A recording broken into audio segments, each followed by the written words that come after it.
Yo, Elliott. I'm at the point where I'm lost in life and no clue which direction I want to take my life. I'm 29, in good shape, working in finance, but it's not fulfilling to me. I have to just address this red flag. I've done so before in the past, but I have to do it again here. And I'm going to sound harsh when I say so, but it's not a man's place to be fulfilled.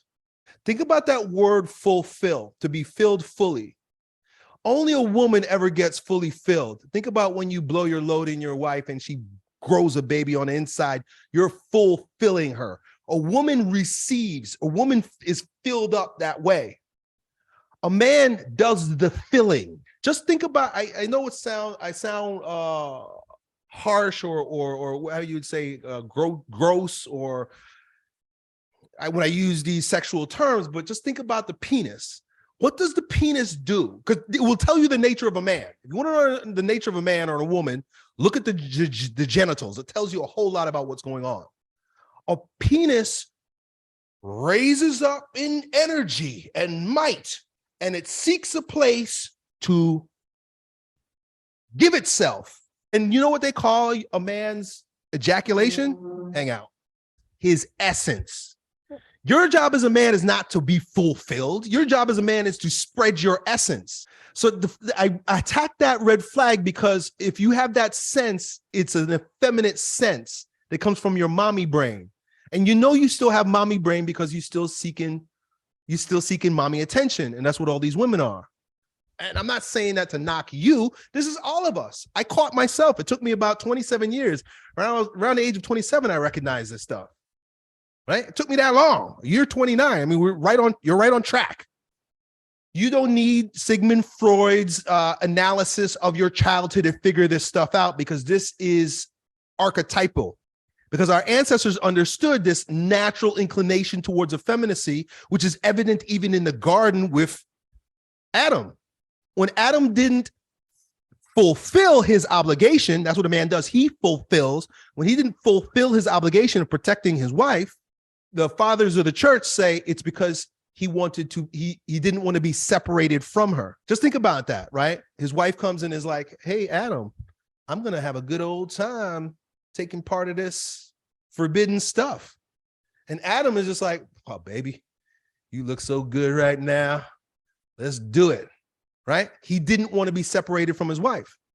So from the beginning, that's why there's so much wisdom in this wisdom literature. From the beginning, man has had a propensity towards effeminacy and it needs to be broken. And you know, the world promotes this too with the whole fake idea that you're supposed to respect women.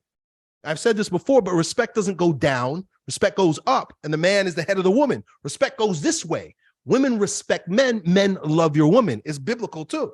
And you know how diabolical it is because we do it with the children too. Like parents are supposed to respect their children. This is what they tell you today.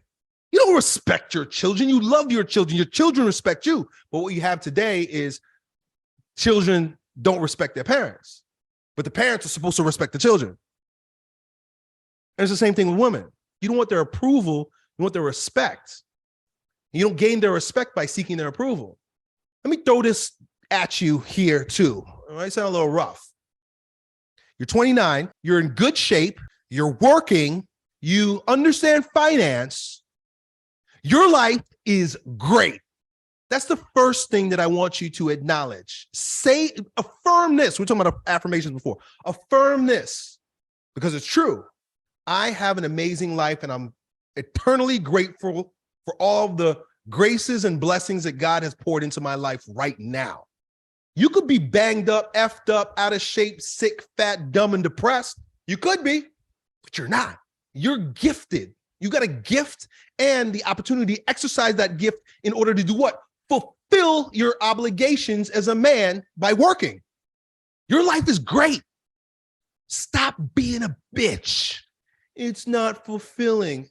I know I could do more. You don't get more until you become more. Meaning, if your life is like this glass, if you have a glass, until you fill that glass to the brim, such that it's filling over, God's not going to give you a bigger container.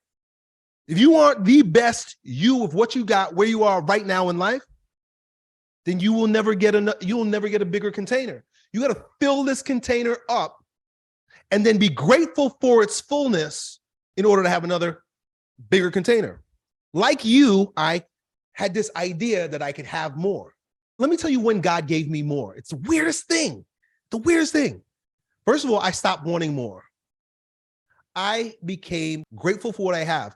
When I moved into the house that I was in previous to this, it was, when I first moved there, it was a great house. It was a big house. It was a dream house for us in the suburbs. But very quickly, I realized I had this sense in me that like, this is not the final destination for me. So I started becoming resentful. 1 year into moving into the house that I was at in Clearwater, I was like, I know I think I need more. I know I can do more. I know I'm called to more. You're not wrong that there's more, but you haven't fulfilled what you have just yet. And the way you get fulfilled with what you have just right now is by sinking, by settling. And that means being appreciative for what you got. If you're not bringing a 100% of love to the job that you have right now, you're not going to get another job. Or you're going to get a lateral move. This is what happens to a lot of people. They're discontented with what they have. They never filled it up. So they, by force of will, they go and get another job. But it's a lateral move. So if you're not satisfied where you are at right now, and you make a lateral move, you're going to be the same situation, different circumstances. The way you make a vertical move is by filling up what you have right now with full love. So that's it. That's all. I'm done on that, dude. Yo, Elliott.